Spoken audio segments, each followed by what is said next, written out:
Good morning.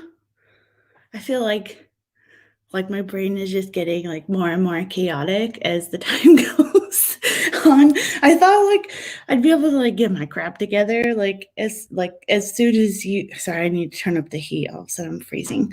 Uh like I feel like I'm supposed to get better at this as time goes on. I feel like not really. That's okay. What's up? Good morning. I hope everybody is awesome today.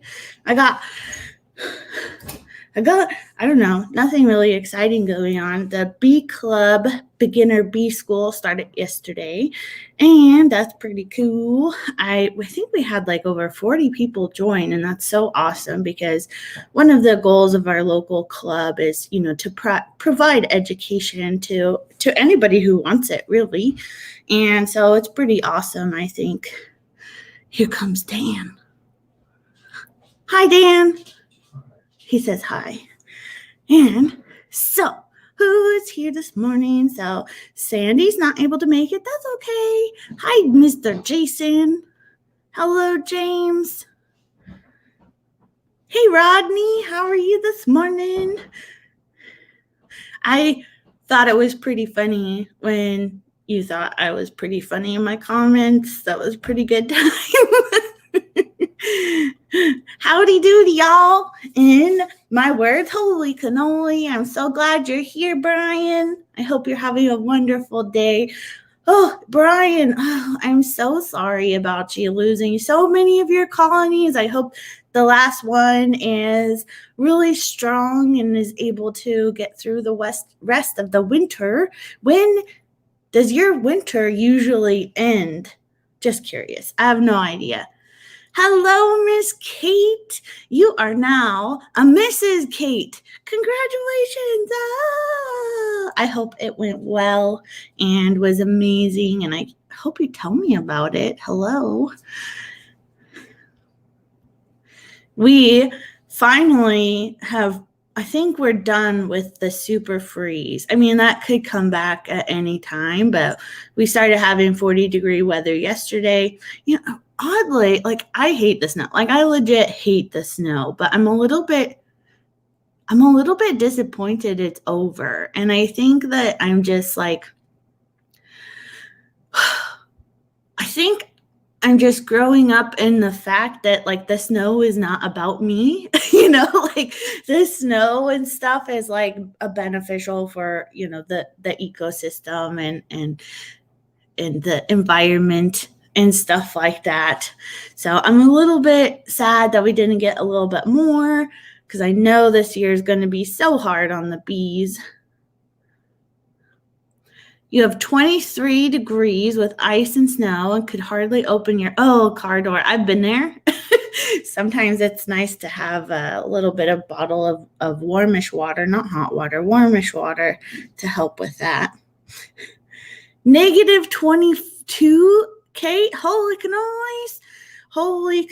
Like I can't even imagine. I've only seen, I didn't go outside because it was nighttime, but I've only seen really like a negative 11, and it's freaking cold. Like the other day I was outside and it was 19 degrees, and it's so interesting how like a 19 degrees without wind can feel really, really warm compared to a 19 degrees with wind, and you kind of want to die. James Pruitt. Hey, Spanish Homestead, good morning. I'm sure this is a little bit better time for you joining us. I'm so glad you can make it. Hey, Joyce Campbell. I hope you're well this morning. Mr. Tim, I need to watch your video, but I hope all is well. I mean, it kind of sounded disastrous, but I hope everything is okay. Hello, Patty, and of course, Benji. Decides now is a good time to use his scratcher because he's a very considerate cat. He jumps in the tote. So the tote that I used to make, he's like a Jack in the Box. That tote that I used to make the chicken brooder. If you guys haven't seen that video, I made a chicken brooder out of a tote, and I think it's a really great way to go if you're gonna do some baby chicks. But Benj just loves jumping in and out of it. He'll bring a toy in there into that tote because, it's a 50-gallon tote. So it's almost like 2 by 3 feet. And he brings the toy in there and he basically uses it like a track. Good morning, Sunny's Place, Emma. Hey, Chad. Good morning. Are you at work? Are you slacking? Yeah, plans are good. In April is when your winter is kind of over. Not above freezing yet in Texas. I'm hungry. I woke up. I didn't get enough sleep. Does that happen to you guys when you don't get enough sleep, so you're hungry right when you wake up instead of it happens in an hour? That's how it happens with me anyway. I'm sorry you're cold, but hi, good morning, Mark.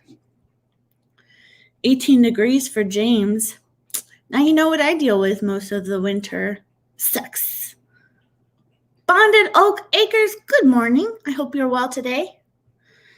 Emma is an amazing mod. If you haven't checked out her channel, you should totally do so. 25 degrees Celsius. I think that's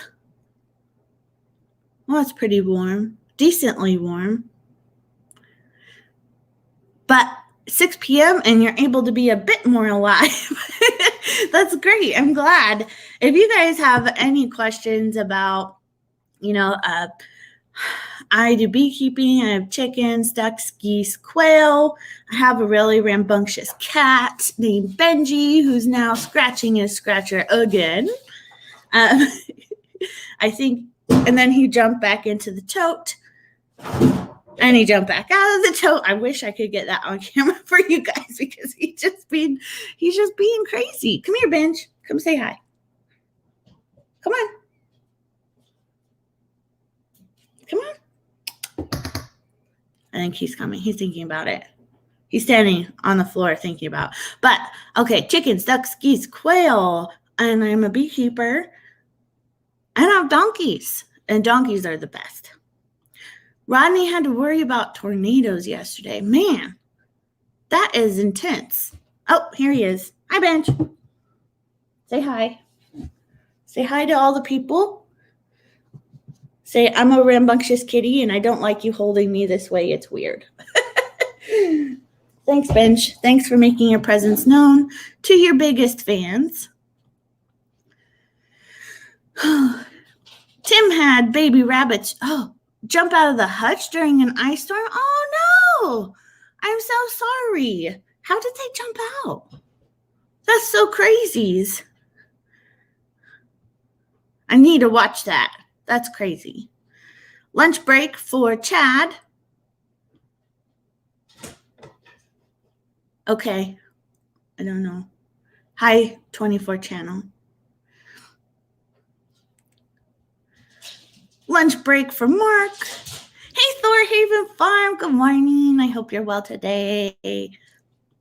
Yeah, it sounded about 65. I did used to live in Germany, so I kind of have experience with,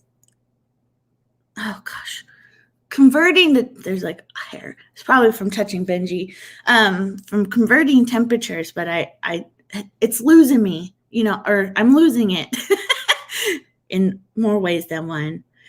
Excuse me. I forget things. Yeah, I can't remember all the things. Hey, Beehive Homestead. Good morning. I hope you're well today. Oh, yes. You have 2 bonded oak acres. That's amazing. I love them so much. I have Sassy and I have Stuart. And you know what happened? You know what happened the other day? I told Bruce about it, but so I was outside and all of a sudden I heard singing.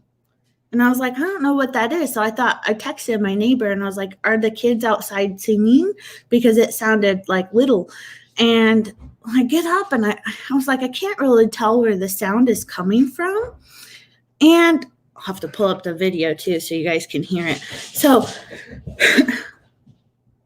Now Benji is using the house as a track. So I get up because I can't tell. We live out here in the grasslands, we have short trees. We have the junipers, but mostly like it's just like open land and the sounds reverberate from everywhere. And I get up, and so I was sitting on the porch in the sun, and I look around the house and it gets louder, and I'm like, what in the ever-loving F, right? Because I'm freaking out because we live in the middle of nowhere. We have one neighbor, and the other neighbors are like a mile plus away, and I usually can't hear them, but I can hear the neighbor across the highway. And I get up, and I'm freaking out a little bit because like we just don't deal with people really. And I look around, and it's getting louder, and I'm like, is there some lady singing to my donkeys? Like, what the hell is going on here? And I'm like, I go back and I run into the house, and I'm like, damn, I hear something weird outside. Like, I don't understand what's going on. And then we go out on the back deck, and we hear chanting. Like, I'm not even joking. We're hearing chanting. And I'm like, okay, wait, is that chanting? It kind of sounds like a coyote. Like, what's going on here? And it's like getting louder. And then we hear drumming. And we're like, there's somebody either near or on our property right now. And we're kind of like, I'm freaking out because we just like, people just don't show up. Like, we have the free range ranchers that ranch their free range their cattle in the back behind our property, but like people don't like normally just show up here. There's not a lot here. And so Dan gets on his shoes, grabs his handgun, and goes and looks. And I'm staying back because, safety first. And so he gets out onto our second part of our property. So we have 20 acres, and like this part that we mostly are on are like about 10, and then, or, about 10 or 11. And then the other one, is about 10 or 11. So he gets on the property that we don't have a lot of stuff, part of the property that we don't have a lot of stuff on yet. And I imagine he gets about halfway into that area, and the chanting stops. But I'm going to play this for you. And I'm sorry I don't have it like uploaded all fancy, but listen to this, guys. I don't know where can you hear it? Wait. I don't know where the speakers are. Oop. Oh, it's not as loud as I thought it would be. I'm so sorry. I really want this to be louder. It was...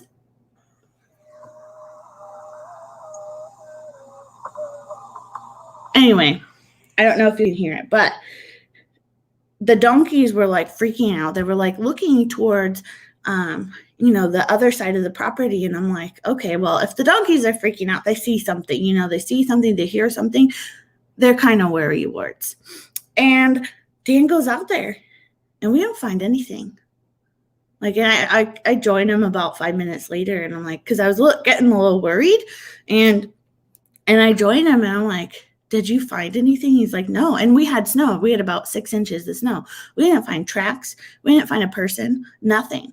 And we do live in pretty close to not pretty close, but about an hour or so, 45 minutes from a reservation. And I don't have a problem with them being here or anything, but it was like just so weird. I was like, we have never heard them chanting before here. And I'm just like, we're just confused. So Dan took off in the truck to go drive around the block, which is a huge, giant block out here in the grasslands. And we didn't find anything. Well, he saw that maybe someone got stuck in a vehicle, but we never found anything. We didn't go to talk to anybody.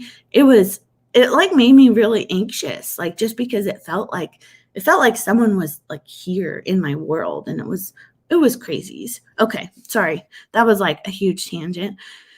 Highland Homestead, you're liking my live, so I'm so glad. Thank you. I'm really glad you're here. Gulf Coast Granny, good morning. You have 4 chickens. They've been here for 13 months without laying 1 egg. Oh no. Are they older? You gotta tell me. I need a little bit more backstory. How old are they? Did you start them from chickies, or did you get them from somebody already?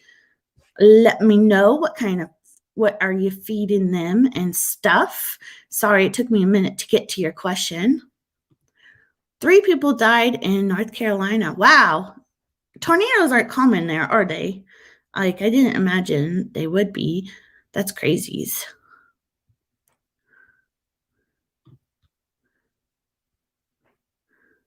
Before your granddaughter's mom got mini donkeys. Oh, cool. It's awesome. I'm not sure how I feel about mini donkeys. I've met one. His name is Captain. I don't know if he's old, like old AF, like old. But he's a good dude. He's fun to walk. Your donkeys are Dave and Dolly and their mini donkeys. Awesome. You lost internet? I'm sorry. You have another channel. I didn't know that. You're going to have to let us know what it is. Oh, Heather's at the dentist and they're building your crowns. Oh, golly. The dentist. I need to make an appointment. So inconvenient. So if you're interested in a bee shirt, you could check out my spread shop. On my other channel, I made a video about how to set up your spread shop. It's very easy if you're interested. What the? It wasn't coyotes, though. It was really weird. It was crazy. Backwoods Barbarian. Hey, how are you this morning? The reservation is Warm Springs, and I can never keep their tribe name in my head.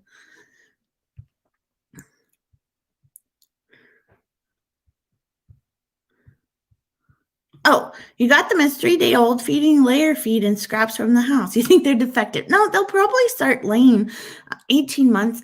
I hope they start laying. Do you have a video on your channel about your chickens and your chicken coop and stuff? I can take a look at it. If you just say yes or no, I'll try to remember. I don't have my iPad. Hold on, guys, so I can write stuff down. Sorry, had to go around the couch. Oh, no. I want to be able to remember to help you the best I can. See, I'm telling you, like, I'm just getting more scatterbrained as time goes on instead of, like, getting better at things. So I'll write you down.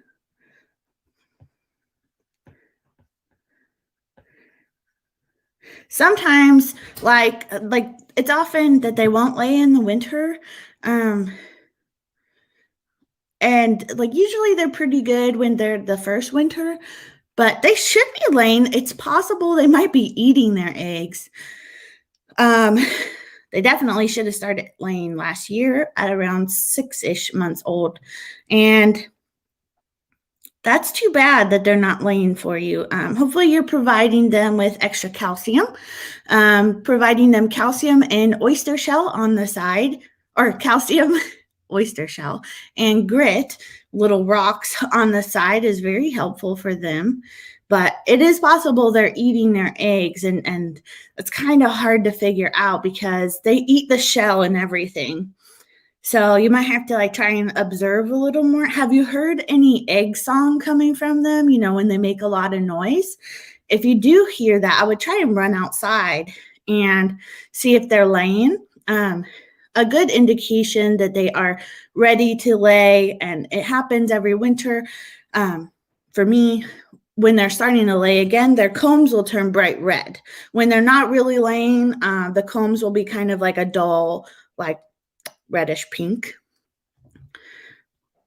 And also I found one time, my first year having chickens, I dealt with a bunch of stuff. They ended up getting lice somehow, probably because I brought in a chicken and I didn't check in for lice or anything, but they were infested with lice, and they were not able to lay because, like they were like distracted and itching themselves. But once I treated their lice, they started laying again really well.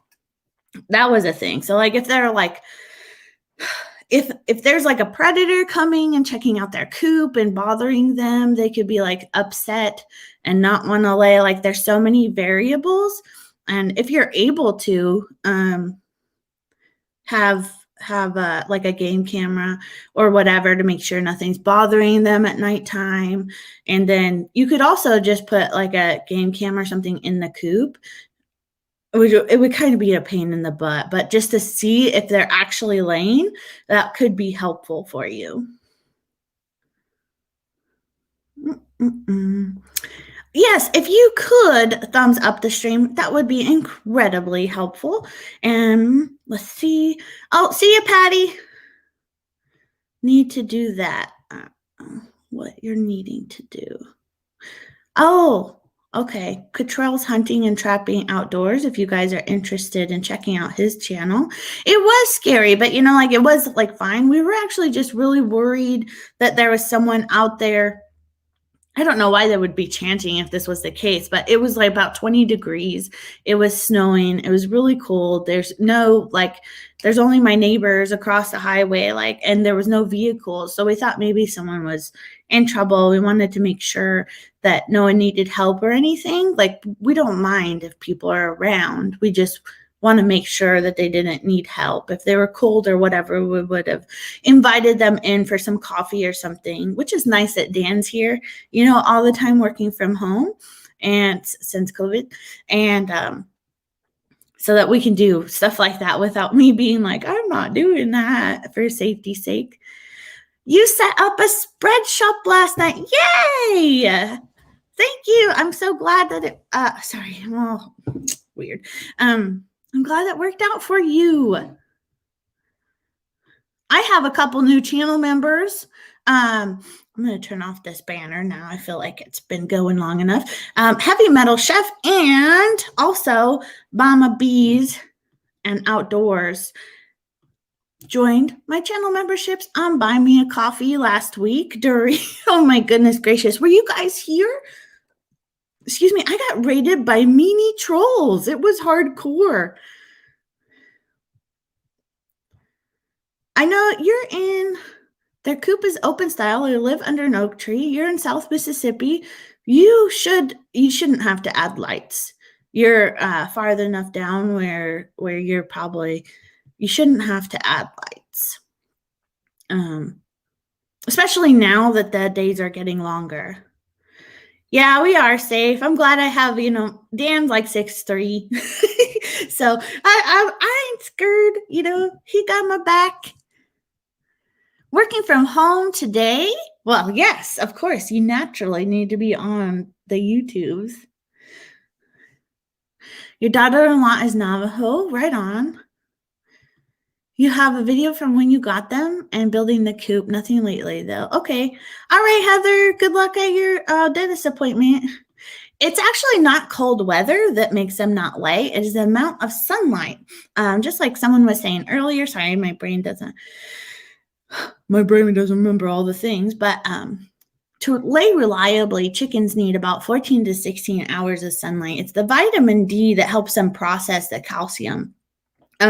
So like even if it's really cold, but if it's sunny, they'll still lay. So it really has nothing to do with the cold. It just happens to coincide with a lot of us that they lay less in the cold because there's less sunlight for them, which is why a lot of people add additional light to their coops. I personally don't currently. I have been considering adding light to my coop only because my chickens are all older now and I probably will get more chickens if I happen to get a broody chicken. Only because, I'm considering adding because my chickens are older, so they're laying a lot less, as in no eggs in the winter. Okay, bonded oak acres, be safe.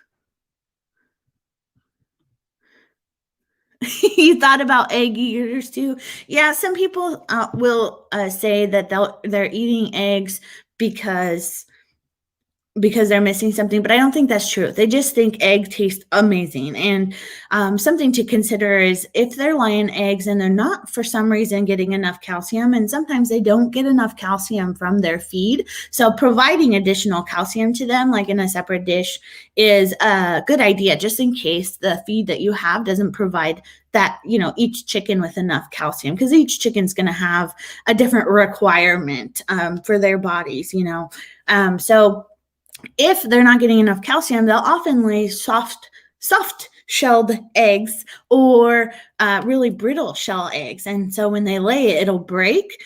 And chickens don't like their nests being messy. So they'll clean it up by eating up the eggs. Yeah, mine just started laying a couple weeks ago again as well. 2 to 3. I have 16 large chickens. I'm getting 2 to 3 eggs a day. It's such a poop situation, but I'm not really like one of those homesteaders that's gonna I'm not very efficient. Okay, I'm not very efficient. I like my chickens. I can't like process them when they stop laying because I'm a weenie. Maybe someday. 3 tribes. Oh, thanks. There you go. Yes. No egg song. Most quiet chickens. Oh, man. The combs are red. Well, I would attribute the issue maybe. Oh, it's hard to say. I'm so sorry they're not laying for you. They might be, and they might not be yelling about it. I honestly, I can't say why. Maybe get a couple chickens and a couple new ones. Maybe someone's getting rid of some. I'm not sure. I'm so sorry I can't be more of help. I'll try to help you best I can. We can brainstorm about it. Having a roost far enough off the ground, if they're sleeping on the ground, they'll be stress sleeping. Yeah, that's true. Stress is a really big deal for them. If they're stressed out, all kinds of stuff doesn't happen. It would be great if you did. All right. I really hope that works out for you. Please keep me updated. Gulf Coast Granny. Trolls are everywhere. Yeah. I'm working on thawing out. Over here, we have, I think it's about, I don't know about at this very second. It was freezing this morning, obviously, but I think we're probably going to have about 40-degree weather today, turning up the heat again. Finally acclimating. I'm cold.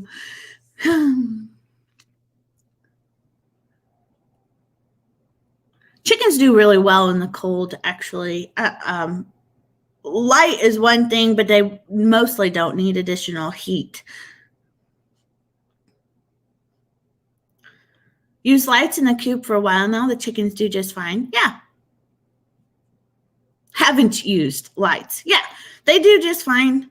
And yeah, they can have their natural break. Either way, they're going to stop laying at some point, whether it's sooner or later. It's not like you're extending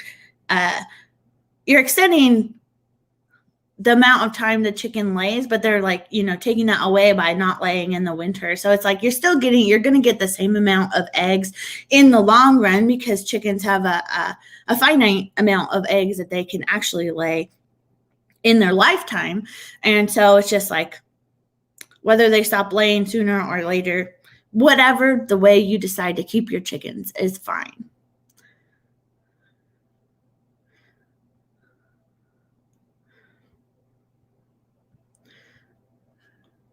Gets dark there in winter around 4 p.m. and the chickens won't lay. Yep. That happens here too, actually. Gets light or dark around 4:30 in the winter. But it's starting to, extend. Yay, after solstice.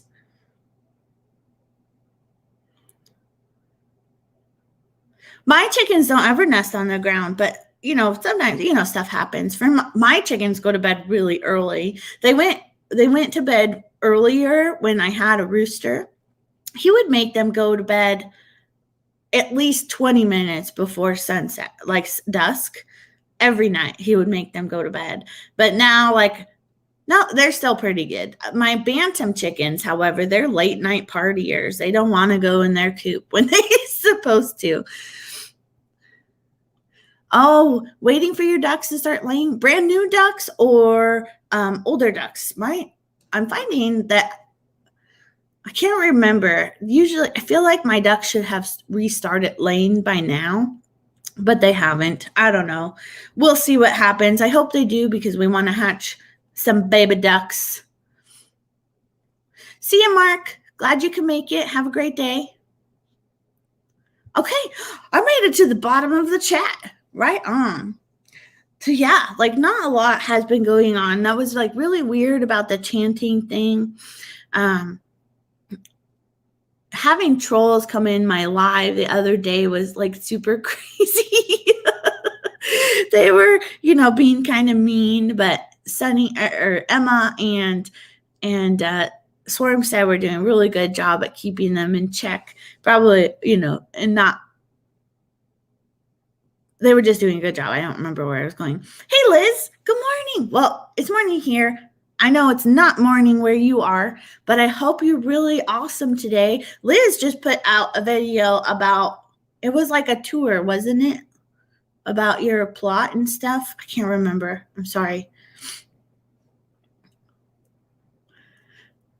Who's more? Ducks 100% are more messy and they smell bad. Because so why they're more messy is because they like to take water and they'll put it everywhere and they'll play in it and everything, and their poop is really liquidy and stinky. They are 100% more messy. 2-year-olds this summer, so should have lots of eggs. Yeah. Made it to the big time. Hey, Romantic. How are you this morning? Hey, Skinner Farms. Wives are more messy. You better be careful here, Brian. You're going to make a short video of the bees in a little while. Right on. Yeah, it definitely is you, Jeremy.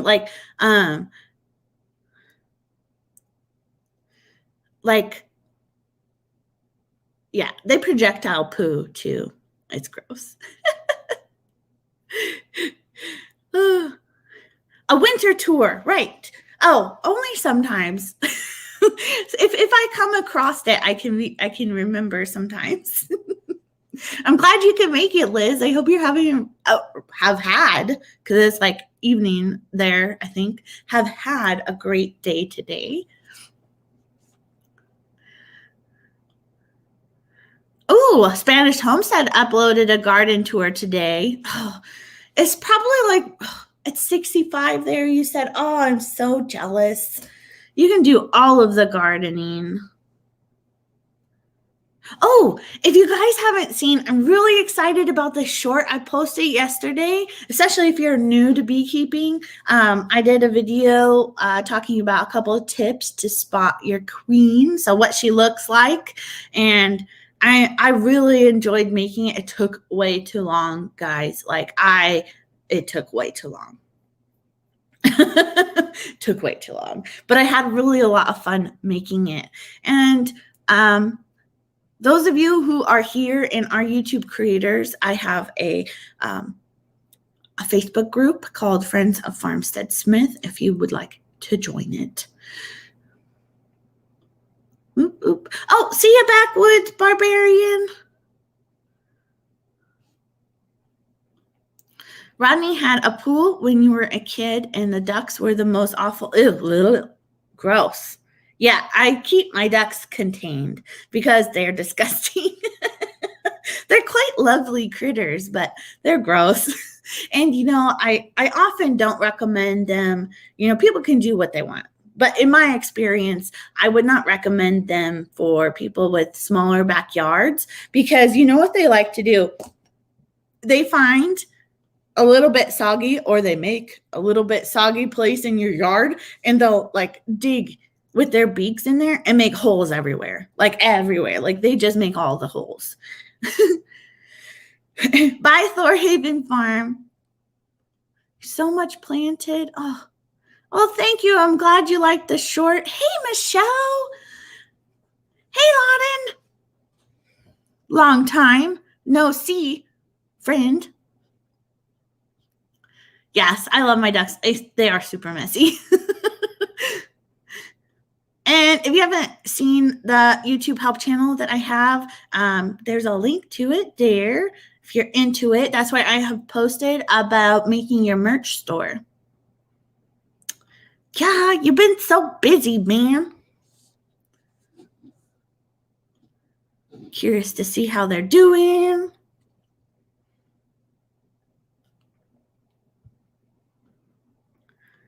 Gonna film with the scope today. Oh, right on. We can watch them attack it.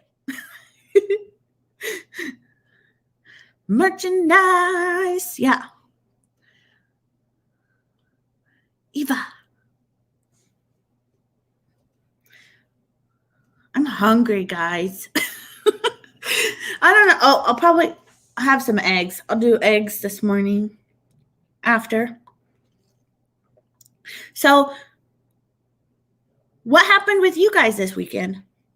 I was kind of reeling over the trolls this weekend. It was a little bit crazy. It was kind of fun to be like,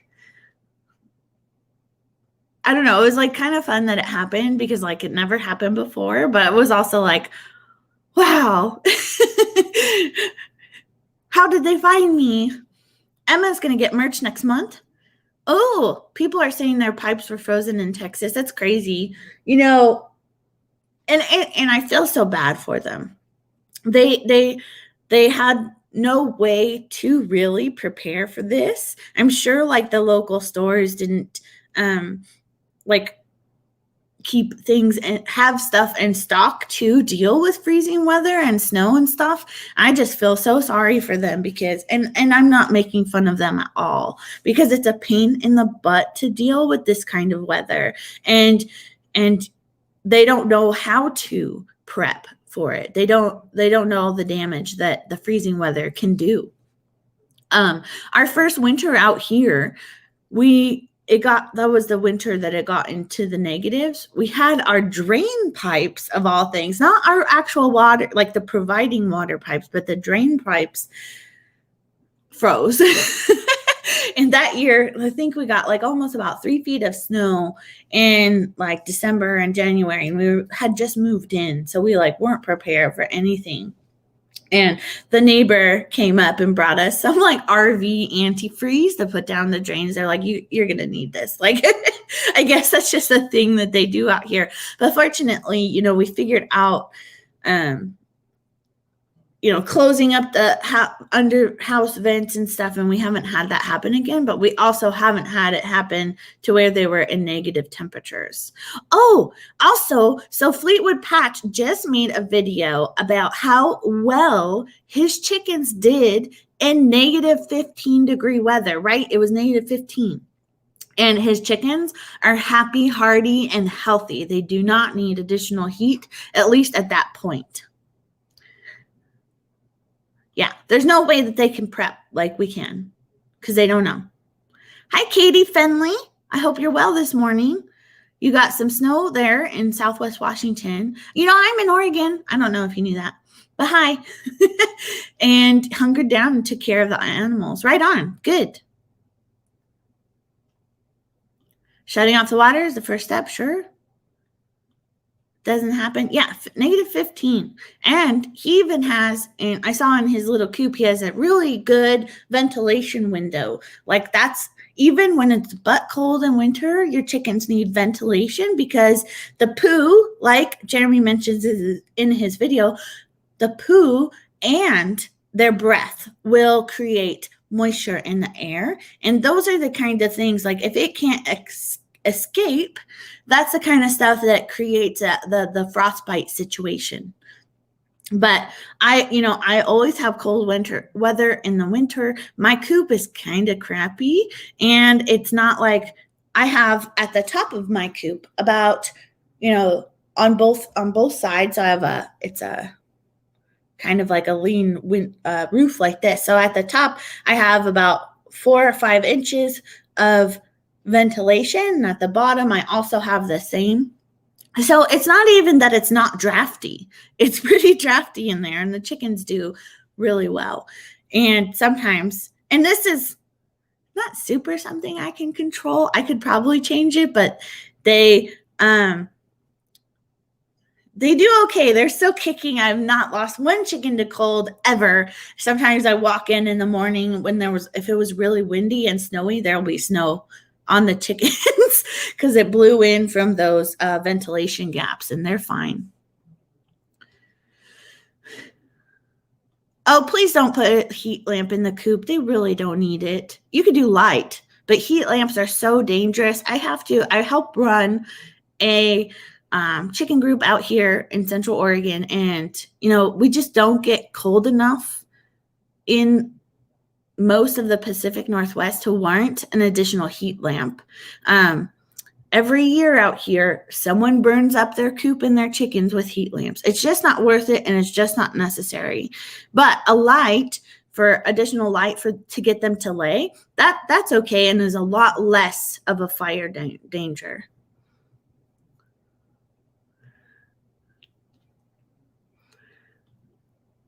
Aren't equipped to handle the weather. Yes, there's Fleetwood Patch's link for his hardy chickens. Oh, where to begin homestead? You thought you were early. I'm sorry. Always 9:15 a.m. Pacific time over here. They didn't come out of the coop for 4 days. My chickens are used to it. What we do is we usually you just plow them a little. Kick the snow out of the way, mostly a little path for them outside. They just don't really like walking in the snow, my chickens. A couple of things you could do to help them in the snow is if you have straw, you could put that down over the snow and they'll walk that, or you could shovel a path for them. Going to put the goats to bed and come back as long as they don't give you the run around. Okay, I'm not sure how much longer. I'll at least be here for another 20-ish minutes, it looks like. Maybe longer because I don't have any big plans today. Frostbite from poo. Well, I actually only do sand in under their roost for the poop deck. If you guys haven't seen the poop deck video, you should totally check it out, because I swear to all the swearies that will make your life so much easier. And I did find that a lot of people said that their sand froze. I don't really run into that issue because we're so dry here. So sometimes if I'm behind on cleaning and there's a really good layer of poo, the poo will freeze and stuff. But I haven't myself had the issue of the sand freezing because we're so dry out here. Hey, Mulberry Branch Farm. It's okay. The roads are terrible. Oh, man. I'm so glad you're still alive. Solar-powered rope lights. Yeah. You think that actually keeps the rodents away? My rodents are brazen. No way that would keep them away. They're like, oh, thanks for lighting the path for me. Buttholes.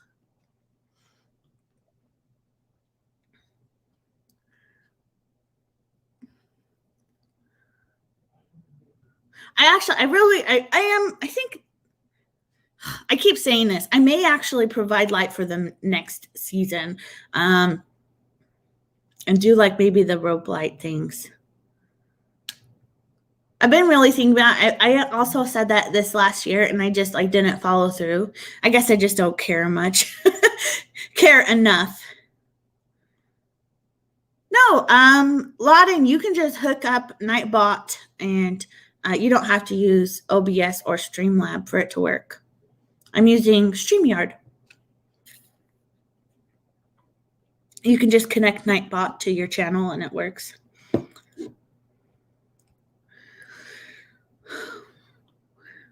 You had a doe that kidded last night. No milk let down. Gave oxytocin, molasses water. Still barely a drop. Oh, that's crappy. I'm sorry.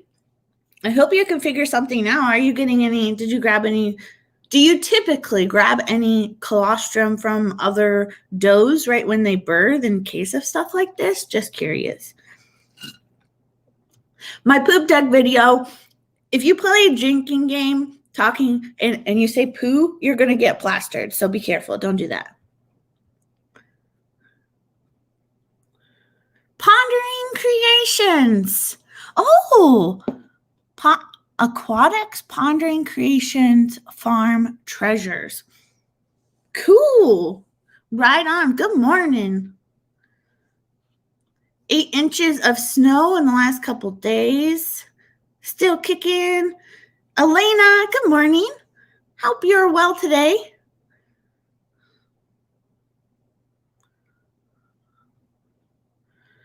Electric zapper traps for rodents. I haven't done that.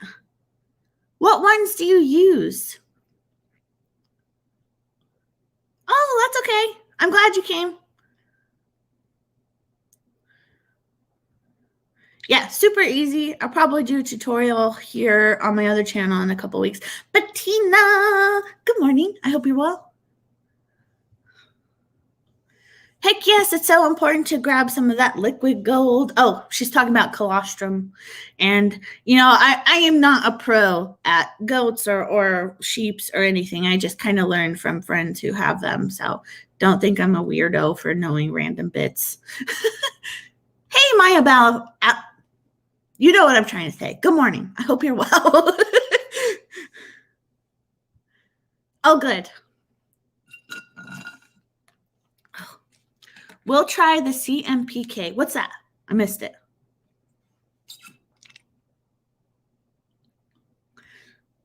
You got a foot or so last night of snow. Wow. I'm like kind of disappointed that I don't have more snow, which is weird. Oh, it looks like if you guys are interested, Patty's live over on The Tinker's Wife.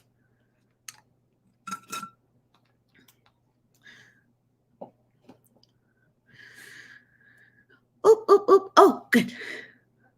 I am at the bottom of the chat again. Man, it's been great to celebrate getting to the bottom of the chat. So, I have 20 people in here. Yee. Bettina finally got decent snow. Oh, yeah. So is there anything else you guys want to know about my little farm life around here? The bantam chickens did lay 3 eggs over the last couple weeks, which is like not very good. I hope they're not eating it. I don't know. We've been leaving. So the bantam chickens are living in the same area as the bobwhite quail, and we just have them in the same pen, and they are doing actually really well together. I thought that, well, at first they weren't doing really well. I thought at first that one of the chickens killed one of the quail, but I think it was just her timeout, or they fought with another quail. Quail are hardcore, like they are bloody jerks, like excuse me, and they will kill each other. But if you have enough space for them, sometimes they can get away and they're fine. But having the bantam chickens and the quail together has been really nice. So actually, we've been leaving, even in the really cold weather, we've been leaving the bantam chicken house open because we've been finding that the quail are actually going into their coop and bedding down. You're gonna think I'm silly, but we actually just have them for pets and eggs. I was like, let's get quail because I won't be able to tell them apart, and I thought that was going to be a great idea. Little did I know that bobwhite quail are amazing and they make the coolest noises, and I'm totally attached to them, which is dumb. We've harvested like a couple and Dan ate them, but I couldn't do it. And then excuse me, I kind of really wanted to get Coturnix quail, but then I found out that they come in all kinds of colors and flavors. Oh my goodness, I don't even know what. I'm the worst homesteader ever. If you'd like to join us, Friends of Farmstead Smith, that'd be awesome. And you don't have to be a creator to join. And we just share a lot of our grievances and kind of like talk about the challenges of being a YouTube creator. And we share our posts in the weekly thread. And I would love more activity in there.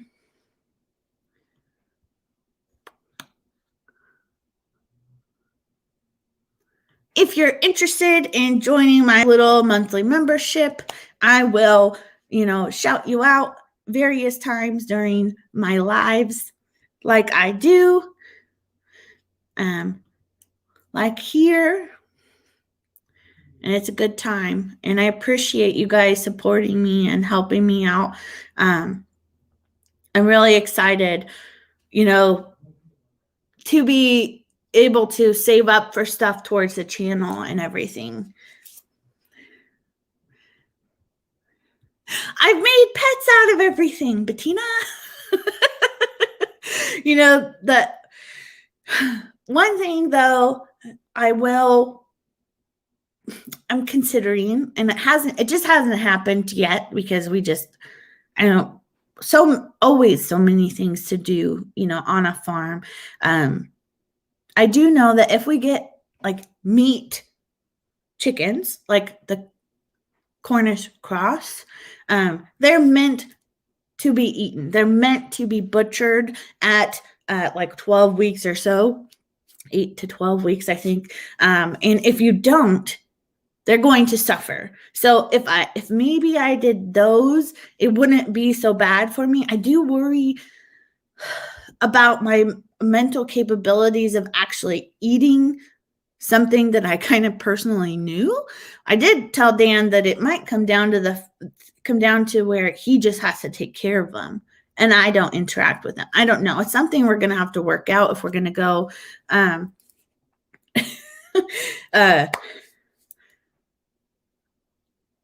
literally lost my train of thought. I don't remember what I just said at all. You hatch chickens and quail together.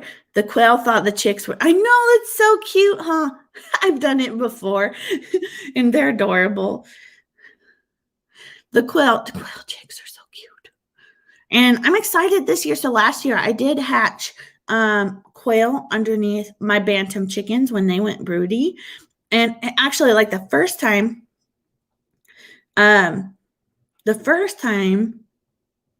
went really well. The second time, not so great. And I think it's because I picked the wrong chicken. I had about 3 of my 4 bantam chickens go broody at the same time. And I really tried to pick the one that had already hatched some quail, and I picked the wrong one. And so the one I picked was kind of an asshole. Like, she was not very nice to them, and she accidentally killed a couple. And but she had 2 survive out of the 4 or 5 that she hatched. Bettina thought quail were a good idea, but yeah, they well, that's a lot. Yeah, that's how a lot of people butcher their quail. It's easier than other ways, I suppose. I don't really know. I haven't done it. That's not my job here. It's not something I'll ever probably be able to do. We'll see. So since I'm a wimp, I support my friends who raise, meat chickens so far.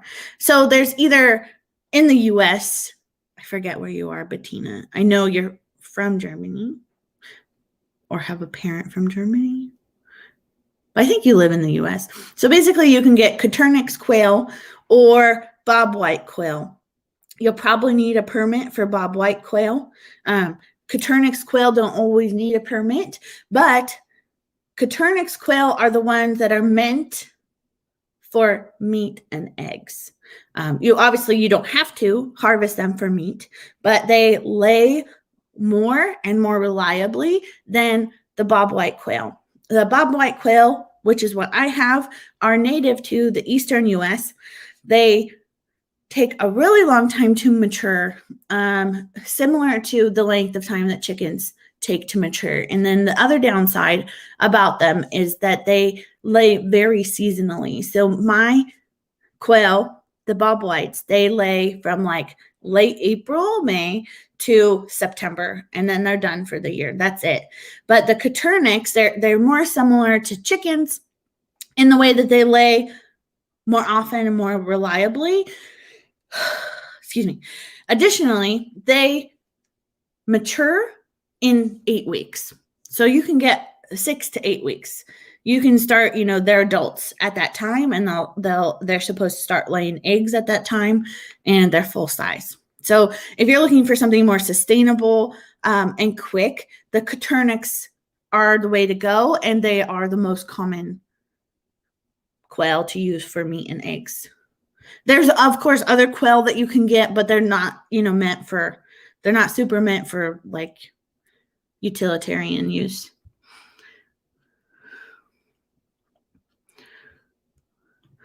I did not see the Justin Rose video, but yeah, that makes sense. I don't want to be vegan either. I have a really hard time not getting attached. But if you could do meat chickens, it makes sense because, we want the best for the animals. And if you don't harvest them, they're going to be hurting or they'll just die. Emma started with Cornish crosses, and she recently did that just this last year. So if you want to go, share your video or videos, Emma, if you want. She did that for the first time just this last year. Oh, I'm really hungry.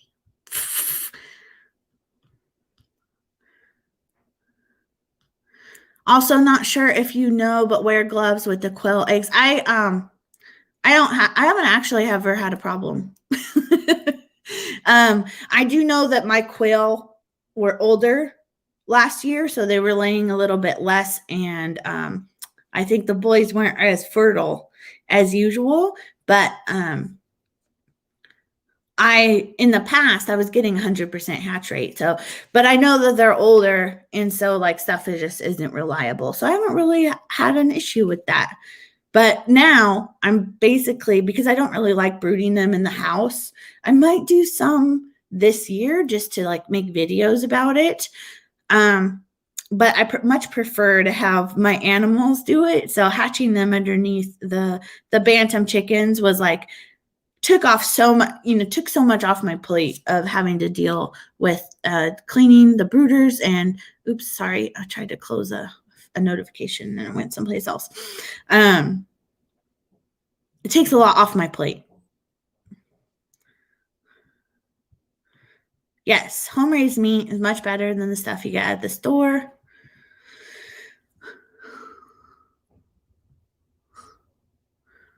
Oh, right, Ontario. Right. Gotcha. So I'm not sure of the rules in Canada, but Coturnic's quail would be the ones that I started off with. I just happened to have the opportunity to get the bobwhites, and so that's just what I did. How do the bees do in this type of cold? Fine. If they have everything they need in their colonies within their hives, they're fine. They go, into a state of torpor, kind of like hummingbirds do and stuff like that. And they just like hang out in the hive and cluster and keep each other warm. If they have everything they need and they're not inundated with too many mites and stuff like that, they do fine. Brian wouldn't know. No, typically they do fine. I personally yet to have had a colony die during the winter. So, this is only my third winter with bees. So, so far so good.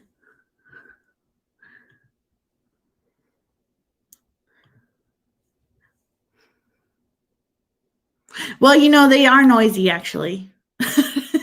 People people will know if they know what quail sound like. They'll know they make crazy noises. Like I don't have the Coturnix, but I have a friend who have the Coturnix, and the males, they do crow. It doesn't sound like a chicken crow or anything. It's kind of like a trill, and it's loud too. So I would just, if you're not allowed to have them, don't get them. If you're allowed to have them, get them. All the eggs are frozen. It's still edible though. Josie had a really hard time. That's Ashley's kid. Had a really hard time with the first set of Cornish. They butchered. Yeah. It's not enough for me. Yeah, I like to let the broodies do the hard work. I think I missed what you said, Elena. Oh. Right. It seemed to help her get over eating them. Now she gets excited. Oh, that's awesome. I'm just a wimp. I didn't have any experience like this growing up. So it's not something I'm used to. It's a little bit hard for me.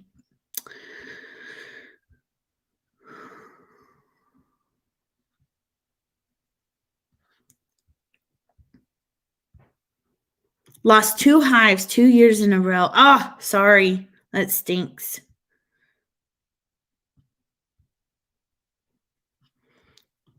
Yeah, once it's dead, it's dead. It's fine, but like, I don't know, it's rough. It's rough. I just love all the things so much. Emma linked her video. Thanks, Emma.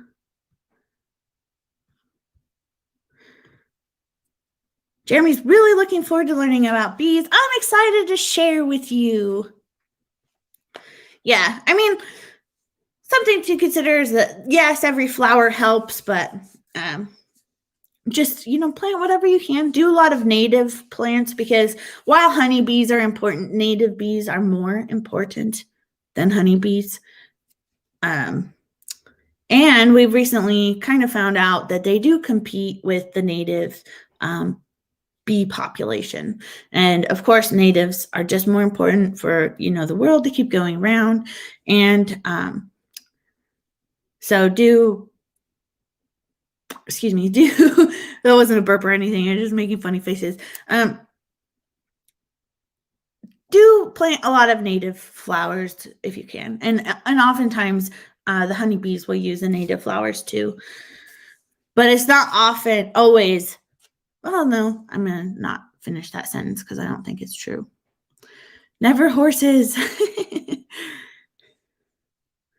Oh, well, I can deal with the idea of anything really being eaten, because I don't understand why people would eat horse, because they take so long to mature, So I don't feel like it's a really sustainable option. Like, they eat so much and it takes so long for them to mature, but every culture is different, and all animals, are edible technically. And I personally would not eat horse, but it's just like, I don't know, it doesn't bother me. I hope you can get bees one day. It's a lot, it's a lot to learn, I think. Growing up, hello, little homestead in the forest. Oh, you changed your name. Okay, hi. Your mom rescued all the animals. It's hard for you to even kill a bug. I have a hard time killing some bugs too. But not all the time. I don't really have a hard time killing spiders in the house, or flies. But outside, that's their realm. I do a lot less worrying about those kinds of things outside. Hey, Robertson's Valley Acres. Good morning. Our bees loved all the weeds. Oh, yeah. Oh, God, Japanese knotweed. Hi. Get to the farm. Welcome. I don't think I've seen you around before. I'm glad you're here. I'm just doing a little bit of a chat. Bees are such an unknown. I just garden organically and support your local keepers buying honey. Right on. That's great. What if you have any questions about them? I know a bit.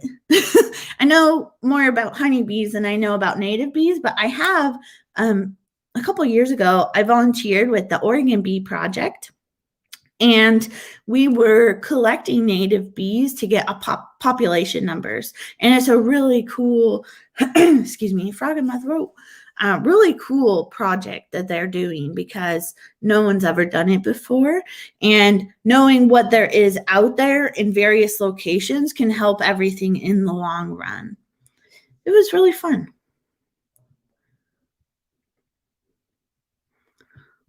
But who's here? Robertson, Belly, Acre. We have Rachel or Rusty or both. Happy to have either one of you or both of you. Horses, less raised for me are actually unhealthy. I would imagine. Yeah. I don't really treat the donkeys. I would treat them if they needed it, but they don't need preemptive treatments. They're really hardy. Hate spiders.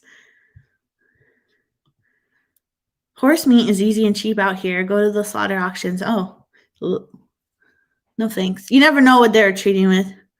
Oh, well, welcome. If you are a YouTube creator, if you have not found the small YouTube homesteaders, is that it? Group on Facebook. That's a good one. I also run one called Friends of Farmstead Smith if you're on Facebook. Rachel, Rusty's in and out. He has cabin fever because you guys are snowed in or something.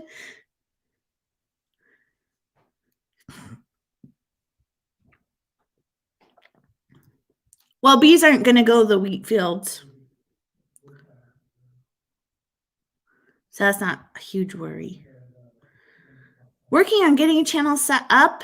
Oh, if you haven't followed my other channel called Adrienne Rose, Emma, if you could link that really quick, that would be awesome. I do YouTube help for homesteaders and creators. And I'm happy to answer all of your channel questions over there.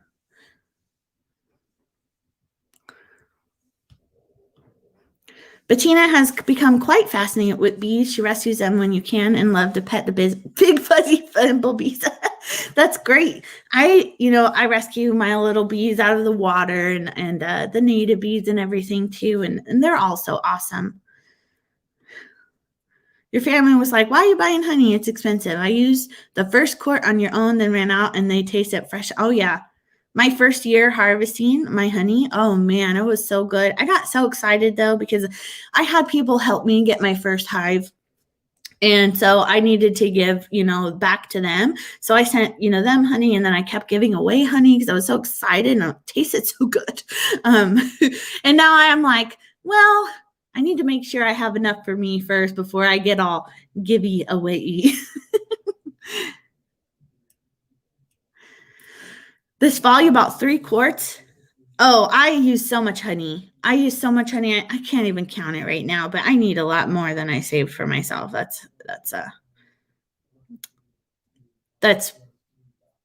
been buying honey. Okay, I have to run and go potty.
Definitely held that one in too long. Sorry, guys.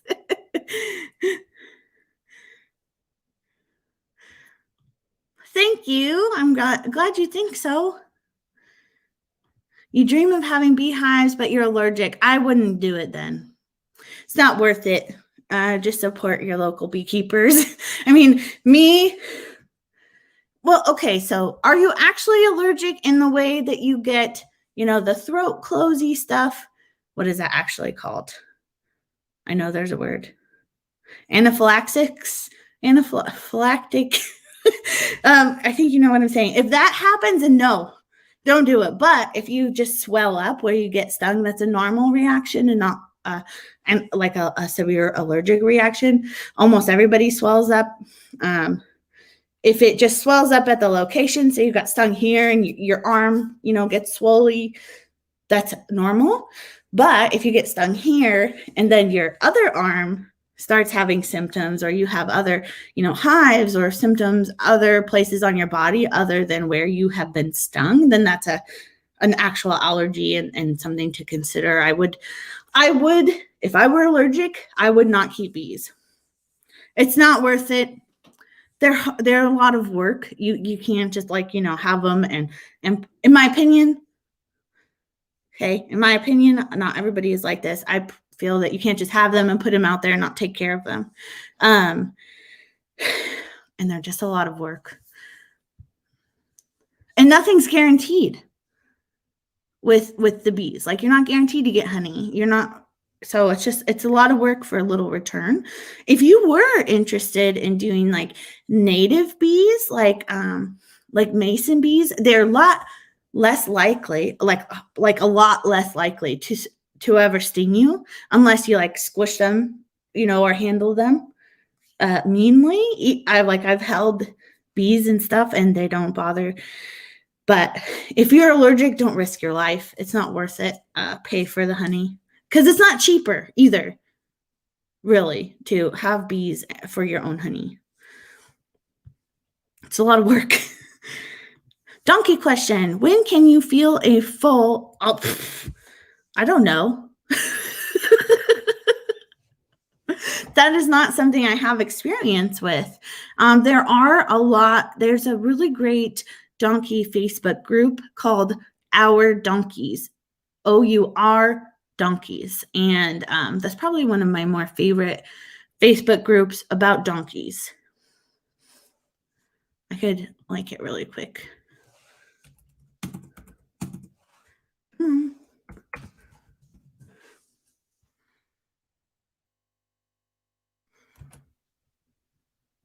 Now I gotta find StreamYard again. All my taps. Okay. Donkeys Facebook group. Of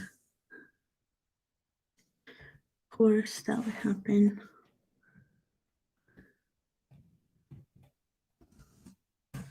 Okay.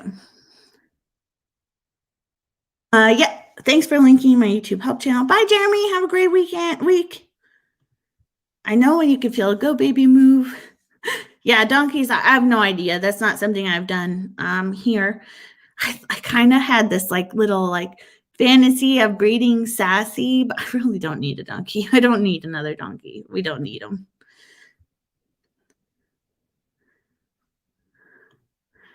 Bees would be so cool, but you're both scared of getting stung. I haven't been stung yet. That my experience is 100% abnormal. Just you are going to get stung. And I keep telling myself that I'm going to get stung. I'm messing with bees. I'm tearing apart their houses. I'm inspecting them. I'm finding the queen. I'm picking up the queen. Well, not with my bare hand. Picking up the queen and I'm marking her. I have absolutely every reason in the world for them to sting me. I have yet to be stung. But that's abnormal experience. 100% outside the bell curve of normal beekeeping stuff. Experiences. That's a word I was looking for. They found out a bit about colony collapse. They found out a bit about it a little bit while ago, that it's not really unknown.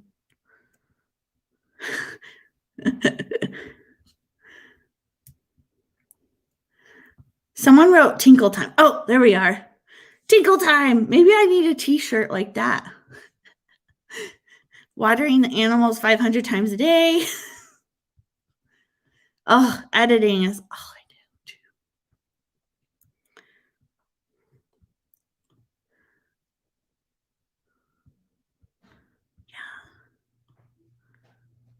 Oh, I've only been stung by a wasp in my life so far. It got me right here on the inside of my arm, and it was because it was windy that day, and he just flew in and I closed my arm. It wasn't that bad. Had a little bit like of a swollen area, but nothing like major. It actually hurt a lot less than I had imagined it would. Yes, I have not heard a reason why people wouldn't be able to eat honey. So the venom is made on the opposite end of bees. So there's really no apparent reason why. And this is Googleable, so don't 100% take my word for it, okay? Don't. Like, I have a friend who won't eat honey because she says she's really allergic. And I don't know if it's just that she had been told that or if that's the truth. But there's no reason for venom, the bee venom, to be in the honey at all. Because what bees do is they go to a flower, they forage from that flower the nectar. Then they take that nectar, they have it in an area within their body called I forget the actual term, but it's like the honey stomach or the nectar stomach, but it's a separate area outside of like their digestive tract. And so they're able to hold their nectar in that section of their body. And then I'm sure you can see the bee I see in my head. Sorry.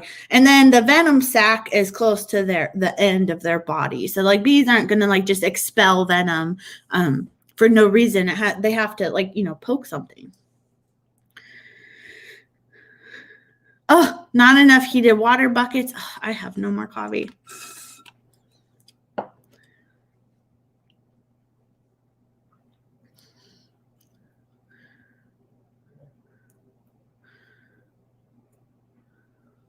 you're interested in a bee shirt, you should check out my shop. I don't know if I'm allergic to bees. I was talking to my doctor about it the other day. I was like, I'm a beekeeper. Should I like have anything special on hand in case I get stung? Because I've never been stung before. I have no idea if I'm allergic or not. We'll see. If I don't like show up to my, channel someday, that could be why. I don't know. Who knows?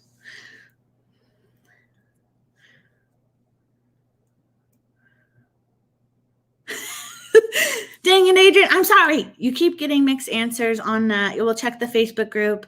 You saw big movement, but it might have been a poop. You never know. But if she's 6 to 7 months, but they have a gestation period of what, like a year? 12 months to 14 months, I think. Am I wrong? Let me know. I haven't looked it up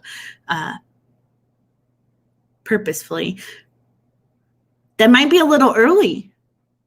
I don't know.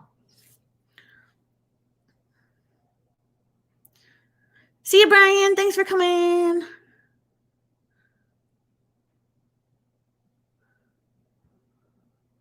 Oh, stupid StreamYard. Scroll down. Bee Whisperer. See you, Drops. Couldn't keep bees. I can't work with gloves on. Like, period. I use actually nitrile gloves, and that works really well for me. But some people don't wear gloves when they work with their bees. I imagine that I could actually, with my colonies, my bees are incredibly nice, and it's unusual. But I feel like with my colonies, I could actually work without protection, but I'm not someone who likes to risk things like that. So, because I think it's just like, it's better safe than sorry. So I wear my nitrile gloves, and that's just the plastic gloves. And I have a jacket and a veil, and that's all I wear for protection. Donkeys would be in foal for 11 months like horses, so it takes a few months before the fetus is big enough to feel. A vet can do an internal palpation. Yep, sure. That stuff.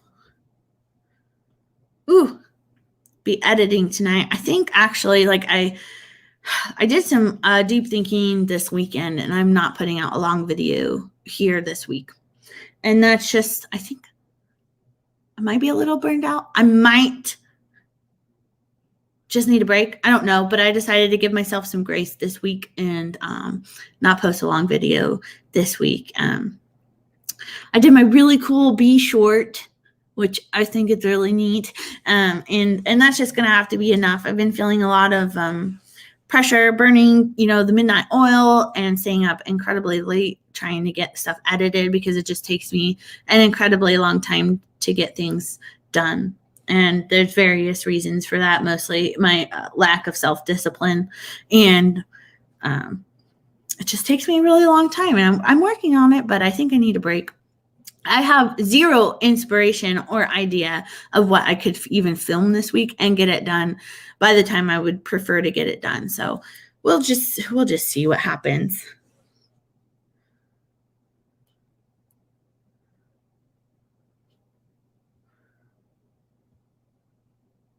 I'm hungry. Ugh. Hidden Harvest Grow Lights. Hello. I hope you're well this morning. I'm glad you can make it over. I was live last night on Keep On Growing with Mike Van Doozy, and that was really fun. He does hydroponic growing, like really simple, really simple process of like the super lazy way of hydroponic growing. And if you guys are interested in that, you should totally check that out. Saw an article about tests for why your queen died related to stresses from heat in their lifetime, killing the, quote, donations she picks up on her mating flight, and since she only rises to mate once.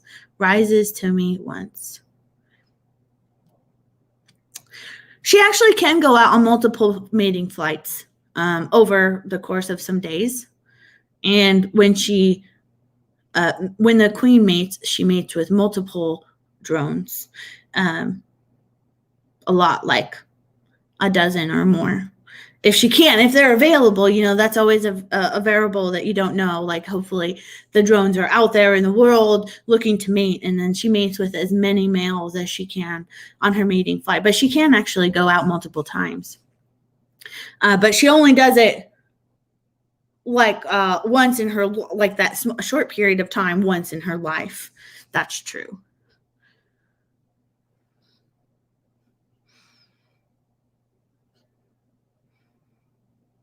Sorry, checking. My doctor would not give me an EpiPen on hand. So she's like, we generally don't do that. I imagine if I was like super worried about it, she would do that. But I don't know. I had hardly a reaction to wasps. I know they're completely different. You can't say based on that, but I think it'll be okay. Microgreens for the chickens. Right on. If you haven't liked the stream, it would be awesome if you did. Oh, Get to the Farm wants to try out grafting scions on apple trees this spring, but you have never grafted before. From what my research, like I have only done just a little bit of research, but it looks really easy. I wouldn't worry about it. It looks super simple. And there's like various ways you can do it. I wouldn't worry about it. Just try it. The worst is if you do like a branch, you lose a branch or whatever. No biggie. Just last week on this channel, I posted about my grow a little fruit tree method of trimming trees and stuff. Not that that's about grafting or anything, but I have a group called Little Fruit Tree Friends, and we highlight that method of growing fruit trees. And there's some people in there that know about grafting. And also, someone posted this morning, I think, that from a book that they were reading at the time, and it just like further stated that fruit trees are really resilient and not to worry too much. Hey, Fork and Allotment. Hope you're well. I'm really hungry. I might have to go soon to eat. Very cold area, so you need local trees to get any fruit. You want to graft trees of onto ornamental crabtree fruit. Where are you at? Get to the Farm. Drop's family garden has, nature trim his fruit trees for him. You think they'd like the actual peaches? That sucks. I don't know. I live in a really cold area too. Not as cold as others. My growing zone is about zone 5, and I have really late frosts, which makes fruit tree growing somewhat difficult, especially if you want like things like peaches. 2B3A, gotcha. Yeah. I haven't in my fruit tree escapades. I haven't looked though for that low of fruit trees. Yeah, I bet you would be jelly. I understand that because I'm jealous of zone 6. Like, I really want to move.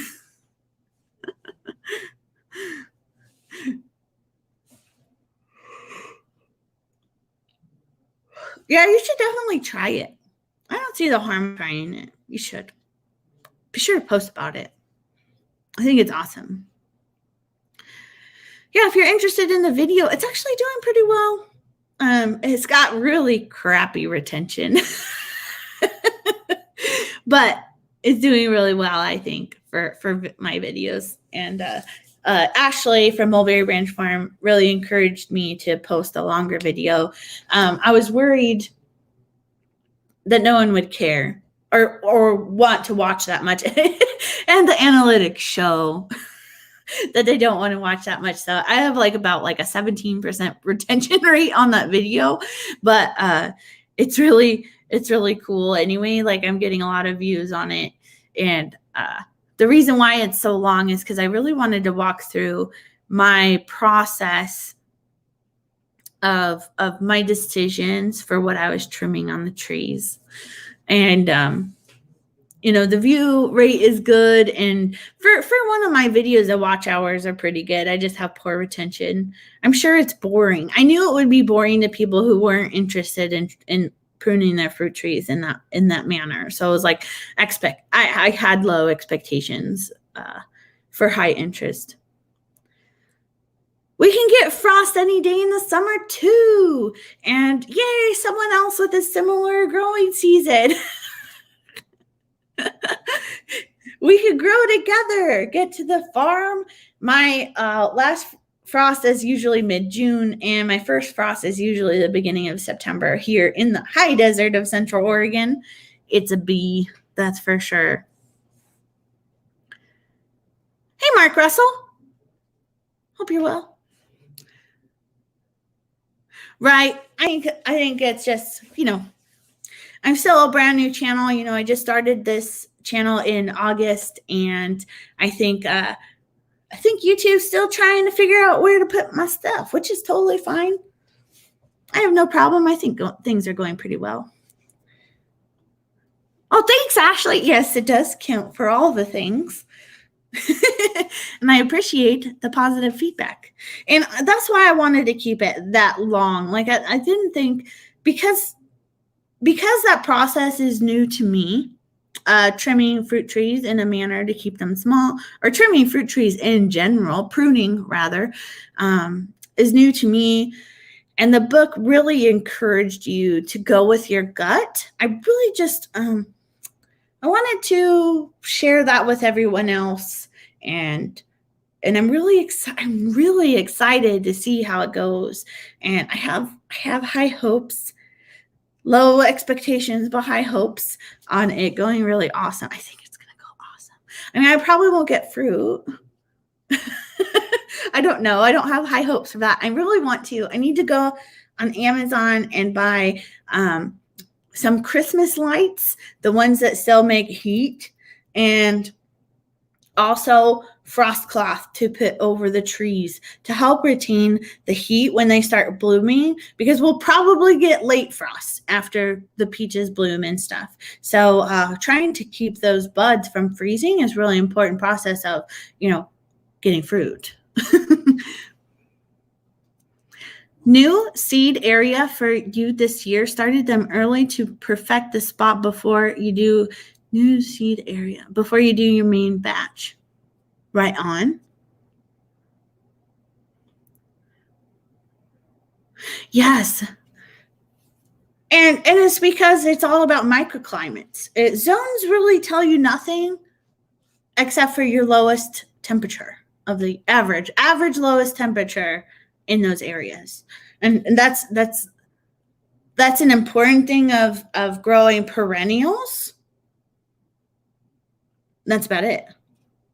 So it's not really helpful for the regular gardener growing food for themselves, especially if you have a short growing season. It's a lot of stuff to take in, and a lot of people rely so much. They're always like, well, what's your growing zone? What's your growing zone? What's your growing zone? But you know what?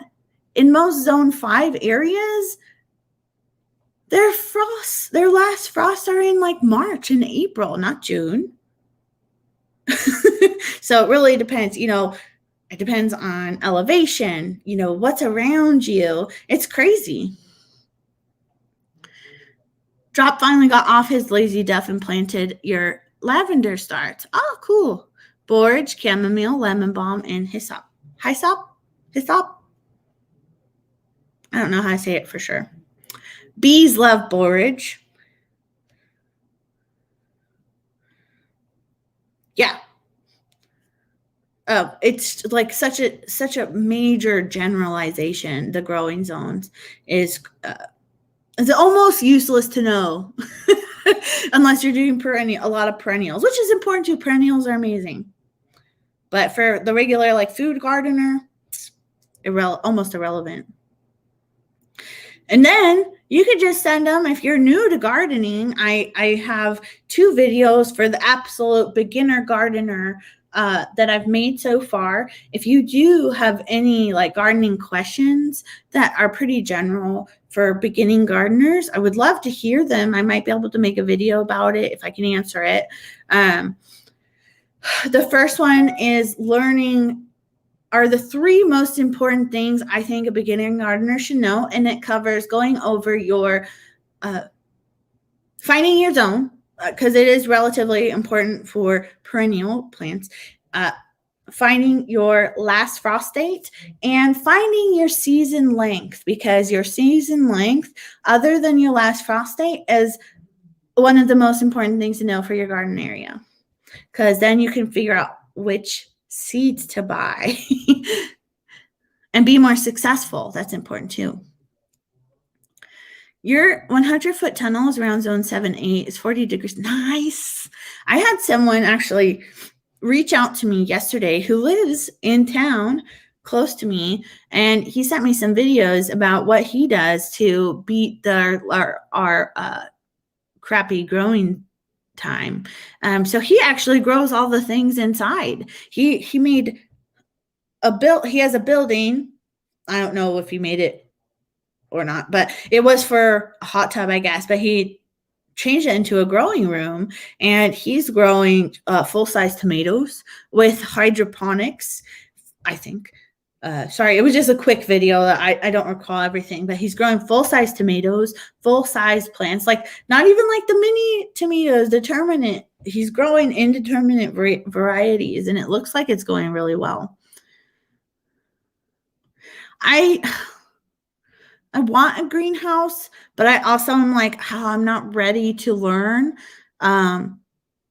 the ins and out of greenhouse growing, because we did buy a really cheapy greenhouse a couple years ago, and I melted everything.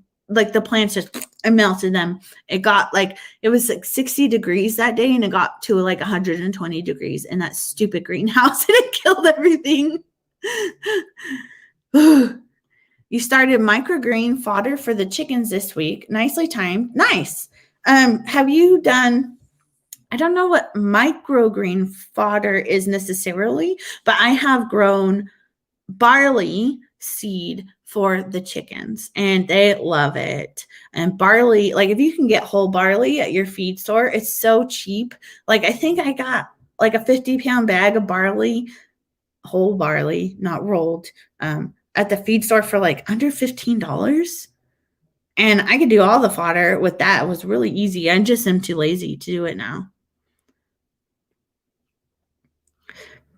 I haven't ever wanted to do like necessarily like the words. I haven't wanted to do the microgreen plants for human consumption compared to doing like the sprouting stuff for the chickens. That's like the barley and stuff, because the microgreen seeds are like expensive, but barley is really cheap. Other things that I grew for the chickens as fodder, and the quail liked it too. Everybody liked it. Is it you can sprout sunflower seeds, like the black oil sunflower seeds meant for bird feeders. They often, I'm going to say it because I don't know this for sure, but Dan keeps telling me this, so he probably knows for sure. But they are not sprayed for anything, the black oil sunflower seeds, because they're meant for, the birds, like the wild birds, so they don't want to give them a bunch of crap. I can't say that for sure. But you can definitely sprout black oil sunflower seeds, and your chickens will love you. Also, bunny rabbits like it too.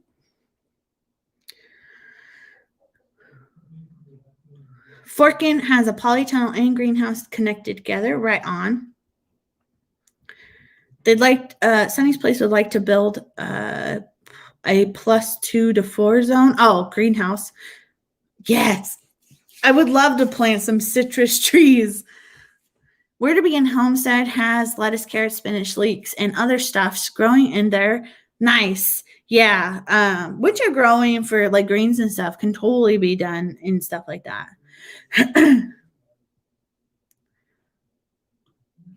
Forkin has a video about microgreens for human consumption. We were gifted a microgreen chicken fodder 5-pound bag. Right on. Cool. I've never heard of that. You'll have to send me a link. I want to see what it looks like. Oh. Okay. So, what else, guys? We can talk for like maybe a half an hour more. You want dwarf limes and lemon. Oh, okay. Cool. You should try it. You can grow them in pots. If you wanted. There's actually, in my Grow a Little Fruit Tree group, it's called Little Fruit Tree Friends on Facebook. There's a gal who lives in Phoenix, and she grows little fruit trees in her backyard, and it goes really well for her. Have you guys ever heard of pomelos? Pomelloo, pomelos. I think that's what they're called. It's been a long time since I had them, but I had them in Germany, and they were like this big. They were like giant. They're like this big. The pith, they're kind of like a grapefruit-ish. So the pith was like this, the rind. Is that the same thing as pith? I don't know. But the rind was like that thick. And so you peel off the rind, and inside you got like this grapefruit-ish size fruit thing. And it was like kind of like a mix between an orange and a grapefruit. Like it wasn't like super sweet, but it wasn't sour like grapefruit. They are my favorite, but I have not seen them here in the States. They're so good. And they weren't as like juicy, messy as grapefruit or oranges were. So I found them really interesting, and they were fun to eat.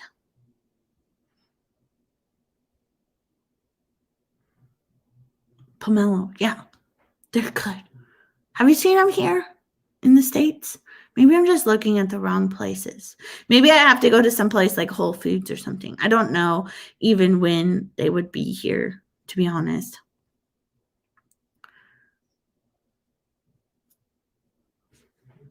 This water. I need water.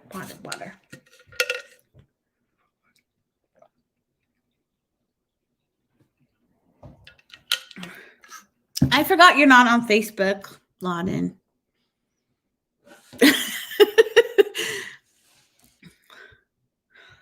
Let's see. We don't have a lot of plans here in the next couple weeks or anything. So I'm a little bit worried about what content to make. I would love to know if you have gardening questions. Maybe I can make stuff about that. Someone recommended, or Mike last night, I was talking to him after the live. Sorry, emergency batch of hot chocolate. That is very important. Hot chocolate. So I was talking to Mike after the live last night, and he recommended doing like a 5 favorite things to grow or something. Would you guys be interested in something like that? I do have some things, but I mean, admittedly, starting my channel in August, I don't have a lot of stuff to like footage and stuff to share from last season. And obviously it's not growing season yet. I think I'll probably do a little, probably soon do a video about how we grow some stuff inside using the Kratky sort of like low-key hydroponics system. It's super simple. And I don't know, just like things just really aren't coming to me. You should make a fake you Facebook account. Be sure to add me when you do. When Drop first moves to a new area, you ask the locals what they grow and do sample plantings to see. Yeah, a really good idea. Sorry, I need to turn up the heat again. My feet are really cold. A really good idea is if you are on Facebook, there's almost a gardening group for every area in the world. So like look for, gardening in your city or gardening in your county or what your region is called, because we're Central Oregon. So we have Central Oregon gardeners for our local gardening group. And they are such a wealth of information, because you have everyone from beginners to who experiment. And then you have really, really experienced people. And I would say if you aren't in groups like that on Facebook, if you're someone who uses Facebook, then you're really not using Facebook to its like maximum potential. Like a lot of people really hate Facebook, but I have melded my Facebook into a place of learning. So I'm in a lot of different animal groups. I'm in a lot of different gardening groups, YouTube learning groups. Like, you can learn so much. You just have to be really picky on who you have in your circle. So like people you have on your personal friends list, and then what kind of groups you're in. If a group gives you the ickies, don't be in it. There's other groups almost guaranteed. And if there's not, you make your own. Spending all morning breaking ice around a chicken coop to let the ladies out and bring in straw. Got hit with the second round of storms yesterday. I think we're done with the cold weather storms here, which I wish I could be, dealing with it with everyone, but I'm kind of glad it's not. But you never know what could come along, to be honest. Never know.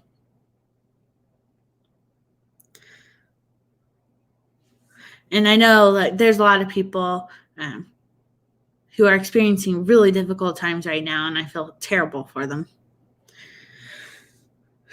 I know my mom has about 3 feet of snow. She lives about an hour and a half to 2 hours away from me really close to Mount Hood. And so they have a lot of snow. She said it was up to her bum. And so they deal with all kinds of crazy stuff there. But then not too far away from her, they just had ice storms. So they didn't have any snow, but they had this much ice on everything. And that's just crazy. I'm glad I don't live in that area anymore, because I've dealt with that in the past. And I would say dealing with the ice like that is way worse than dealing with the snow. Emma, can you see Bruce? Can you guys see each other? They were having a glitch in Mike's chat yesterday where they couldn't see each other. And I hope that that's not the case here, because then we have problems, because these are my 2 dedicated mods. Oh, and I made Mulberry Branch Farm a mod too, because she's awesome.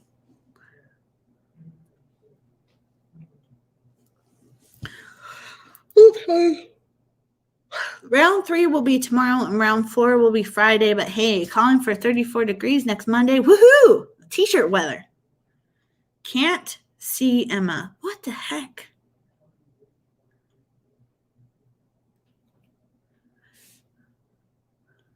So Bruce can't see Emma, but Emma can see Bruce. don't know why that would be. Honored to be wrenched by...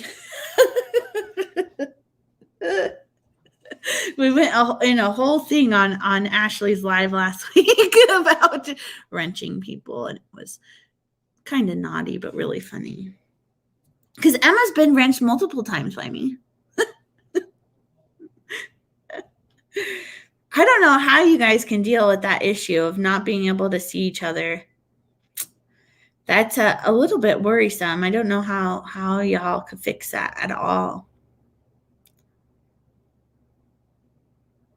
All right. See you, Bruce.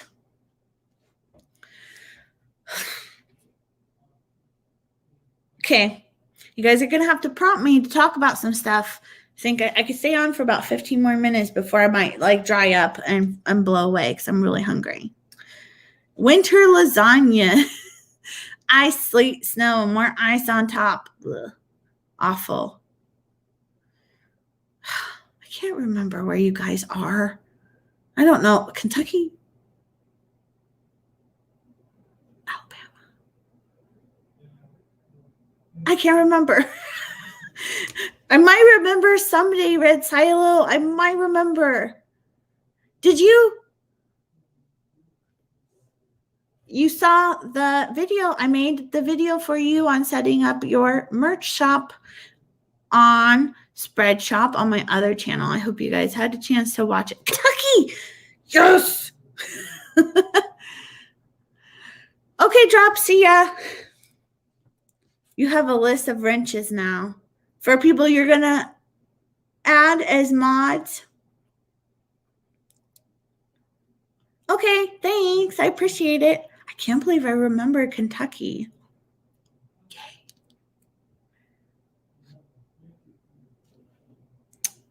Let's see. I don't know. Making videos has been so hard lately. Maybe I will do for sure the cracky video. Because there's a lot of people like me who just can't grow anything yet. And like starting seeds is like kind of pointless because I can't plant anything out until mid-June. I'm not planning to go to HOA. I think it would be really overwhelming for me, to be honest. Because it would just, only one of us would be able to go. So it would be me or Dan. And Dan wouldn't go. So it would be me. And then I'd just be anxious the whole time probably. And I don't know a whole lot about it. I know it's kind of like a conference. It would be really fun to meet everybody. But I just don't know. I don't know if that kind of stuff is for me. I've been to a conference. I've been to the Mother Earth News Fair, and that was fine. But maybe not worth the price. I don't know.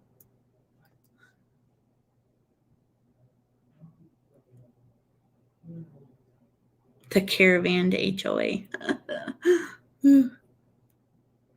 I would probably just fly. There's no way I could sit in a car that long.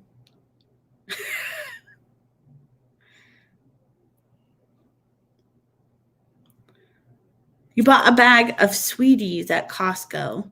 Cross of pomelo and grapefruit. Interesting. You probably hate me in your caravan because I have to pee every 5 minutes. Caravanning just isn't for me. I drive Dan nuts with how much I have to pee when we travel. And it's mostly if we travel in the morning. It's a lot worse than if we travel in the afternoon. But like going from here to my mom's, which is only an hour and a half to 2 hours away, I have to pee 3 times. Every time. And I think it's because I get a little bit anxious in the car, maybe. I don't know why. It's awful. Need a lot of empty bottles. For what? Oh, to go pee. No, that's a lot of work. Started an indoor hydroponic system this year just to help that grow itch. Yeah. Indoor pumpkins. It seems like a lot of work. And I wonder if they would get, I wonder if they would get powdery mildew as easily. I don't know. Might be fun. You should do it. You should make a video about it. That guy I was telling you about earlier, he was growing like cucumbers and stuff inside. It kind of like is mind-boggling to me. I don't have like the space really to do that, or the real want to do that, but I think it's really cool. Excuse me. Oh, I'm losing my ability to stay focused here because I'm starting to get a little bit lightheaded. So I'm going to wrap this up, and because I'm really hungry, that's why I'm getting lightheaded and foggy. Yeah, I'm going to wrap this up. I'm going to close up shop here. If you guys ever have any questions for me, please feel free to contact me. Email contactfarmsteadsmith@gmail.com. I have a Twitter. You can send me a message on Twitter. That's probably a pretty easy way to go. I have a Facebook page, but I really hate the messaging system for Facebook for pages. So you could always message me on my personal Facebook. If you send me a friend request, just don't be offended if I don't accept it, okay? I've been having a lot of friend requests, and it just means I don't feel like I know you well enough yet, and it's nothing against you. So I'm learning how to like create boundaries and stuff. And if I just don't feel like I know you well enough yet, please don't be offended. And like, because Facebook is like my personal space where I share stuff that I probably wouldn't share with the world necessarily. But I'm happy to get to know you, via messages or whatever. Still doesn't guarantee a spot on my friends list on Facebook, but additionally, I have had 3 interview requests over the last few days. I'm trying to decide whether or not I'm going to say yes to some, but it should be interesting. And of course, I will always let you all know what's going on in my world. And I hope you guys have a great week. And I'll see you on Friday, right? Friday, 3 p.m. Pacific time here. I'll see ya. Have a beautiful